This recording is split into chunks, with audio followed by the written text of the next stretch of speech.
Study with KC channel में आपका स्वागत है। आज हम दो ध्रुवीयता का अंत पाठ का एक वीडियो लेकर आ रहे हैं और ये वीडियो है रिवीजन टाइप का। ये पाठ राजस्थान माध्यमिक शिक्षा बोर्ड का जो ब्लूप्रिंट आया है उसमें बहुत ही महत्वपूर्ण पाठ है। इस पाठ में 6 प्रश्न आने हैं और सारे प्रश्न एक एक नंबर के होंगे। पेपर पैटर्न से आप भली भांति विदित हैं।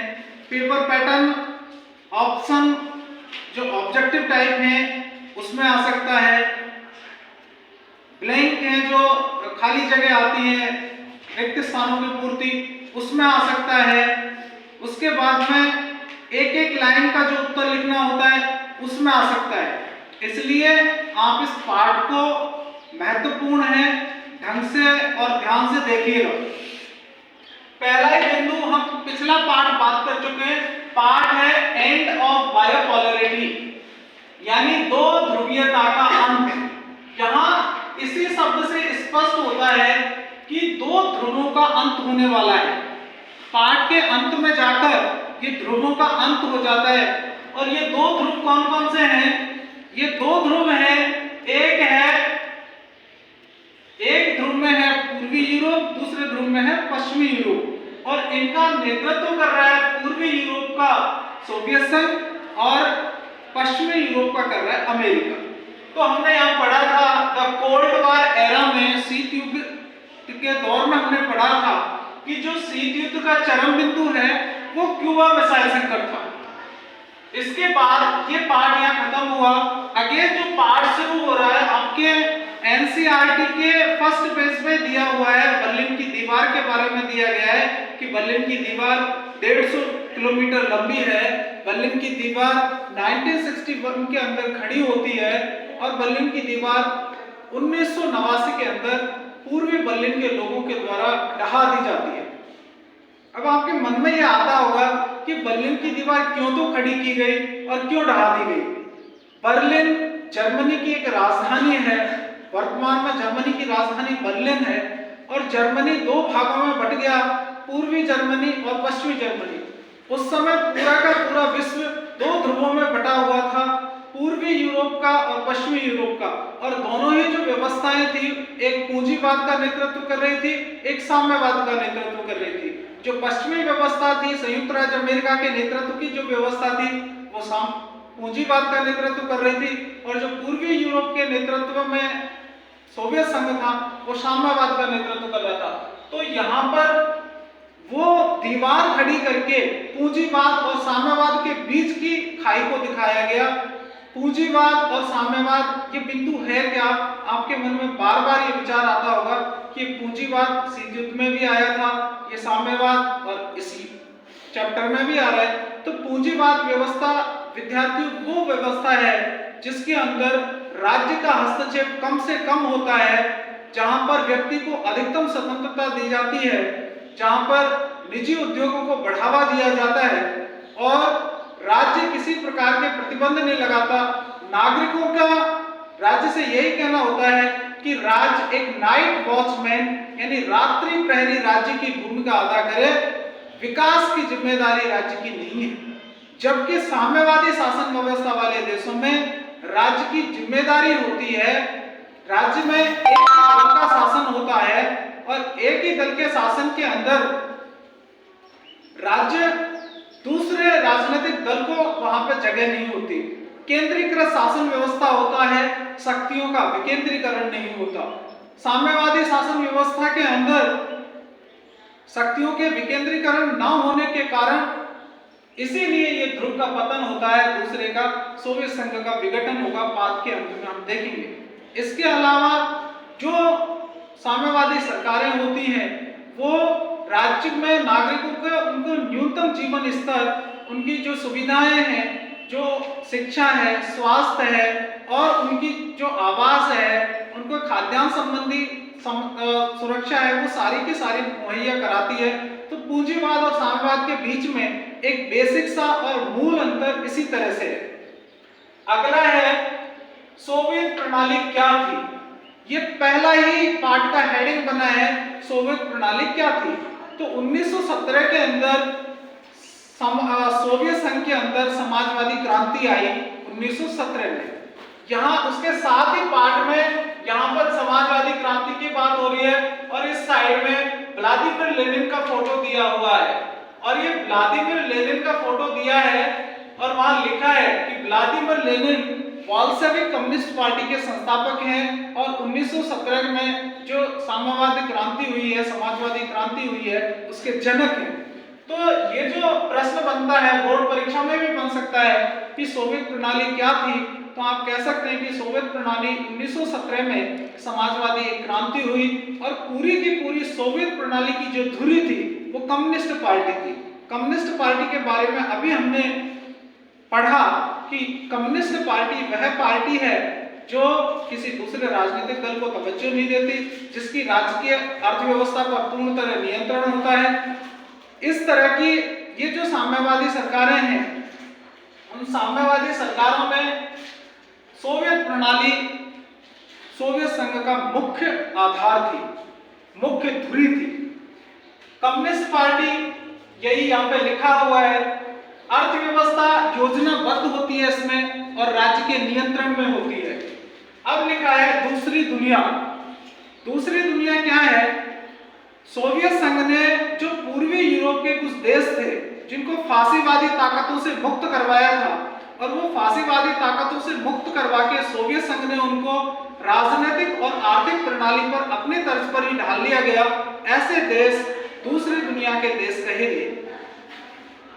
अगला बिंदु है सोवियत संघ का अस्तित्व। प्यारे विद्यार्थियों, सोवियत संघ का अस्तित्व 1922 में आया और 1922 में अस्तित्व में आने पर यह 15 गणराज्यों को मिलाकर सोवियत संघ बना था। 15 गणराज्यों को मिलाकर यह सोवियत संघ बना था। और ये क्यों बना? आपके मन में आता होगा कि 15 गणराज्य इसके अंदर क्यों बने, क्यों मिले? तो ये इसलिए मिले क्योंकि इनकी सभ्यता और संस्कृति एक जैसी थी। साम्यवादी शासन के बारे में हम चर्चा कर चुके हैं कि साम्यवादी शासन में किसी अन्य राजनीतिक दल को जगह नहीं होती, इसमें केंद्रीकृत शासन पाया जाता है, इसमें राज्य नागरिकों के न्यूनतम जीवन स्तर की बात करता है। पूंजीवाद वर्सेस समाजवाद। पूंजीवाद क्या होता है? जिसमें राज्य नागरिकों को पूरे अपने विकास के अवसर उपलब्ध कराता है और राज्य की जिम्मेदारी होती है कि राज्य वहां पर केवल रात्रि प्रहरी राज्य रहे। साम्यवाद के बारे में हमने ऊपर कई बार चर्चा की है। सोवियत संघ का अफगानिस्तान में हस्तक्षेप। सोवियत संघ का अफगानिस्तान के अंदर हस्तक्षेप 1979 में होता है। सोवियत संघ के जो नेता हैं, सोवियत संघ के नेताओं में एक नेता हुए हैं बोल्शेविक कम्युनिस्ट पार्टी के, वो हैं लियोनिड ब्रेजनेव। लियोनिड ब्रेजनेव ने क्या किया? अफगानिस्तान के अंदर सरकार बैठा दी किसकी? कम्युनिस्ट पार्टी की। और कम्युनिस्ट पार्टी की सरकार होने के लिए उसको जरूरी था कि वो मेंटेन करके रखे, उसे बनाए। इसके लिए वहां पर अमेरिका ने एक पॉलिसी चलाई और जो अफगानिस्तान के मुजाहिद थे, उन मुजाहिदों के द्वारा वहां पर एक आंदोलन, विद्रोह चलवाया गया। किसके खिलाफ चला? ये अफगानिस्तान की जो सरकार थी, जो सोवियत संघ की सरकार थी, साम्यवादी सरकार थी, उसके खिलाफ। तो लियोनिड ब्रेजनेव ने जो ये साम्यवादी शासन व्यवस्था को बनाए रखने के लिए सोवियत संघ का जितना घाटा किया, क्योंकि बार-बार अस्त्रों की होड़ होती रही, इसको अफगानिस्तान को आर्थिक रूप से मदद करता रहा। ये एक सोवियत संघ की अर्थव्यवस्था को चरमराने का एक बहुत बड़ा कारण था। और बाद में मिखाइल गोर्बाचेव ने यहाँ से ये सोवियत संघ की जो सेना थी, इसकी वापसी करवा दी। इसके बाद हम पढ़ते हैं मिखाइल गोर्बाचेव और सोवियत संघ का विघटन। प्रिय विद्यार्थियों, आपके मन में आ रहा होगा कि ये बार-बार आ रहा है मिखाइल गोर्बाचेव, कभी आ रहा है लियोनिड ब्रेजनेव। तो हम ये सोवियत संघ के नेताओं को एक दृष्टि में देख लेते हैं। सोवियत संघ के जो नेता हुए हैं, फर्स्ट है व्लादिमीर लेनिन।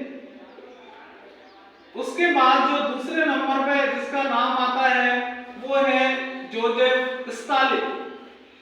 जोसेफ स्टालिन जो नेता है, इनका द्वितीय विश्व युद्ध में नाम है, इसका श्रेय दिया जाता है जोसेफ स्टालिन को, और जोसेफ स्टालिन को सामूहिक खेती करने का भी इन्हीं को श्रेय जाता है। इसके अलावा अगले नेता हैं निकिता क्रुश्चेव, और निकिता क्रुश्चेव ये वही नेता हैं जिनको 1962 में क्यूबा मिसाइल संकट हुआ। उसके बाद चौथे नंबर पर आते हैं लियोनिड ब्रेजनेव। इन्होंने सोवियत संघ का अफगानिस्तान में सेना से हस्तक्षेप करवाया, तो यही वो ब्रेजनेव हैं। और उसके बाद अगले नेता हैं मिखाइल गोर्बाचेव, और ये मिखाइल गोर्बाचेव वो व्यक्ति है जिसने सोवियत संघ को सुधारने के लिए तो प्रयास किए, लेकिन उल्टे इसके ऊपर विघटन के आरोप लग गए। विघटन के आरोप इसलिए लगे क्योंकि ये पश्चिम की तरह उदारीकरण की नीति लेके आया और जनता धीरज को बैठी। और लास्ट नेता हैं इसके बोरिस येल्त्सिन, जो सोवियत संघ के पहले राष्ट्रपति बने। मिखाइल गोर्बाचेव सोवियत संघ के अंतिम राष्ट्रपति हैं और बोरिस येल्त्सिन सोवियत संघ के प्रथम राष्ट्रपति बनते हैं 1991 के अंदर। इसके बाद 1985 में गोर्बाचेव कम्युनिस्ट पार्टी के महासचिव बन जाते हैं।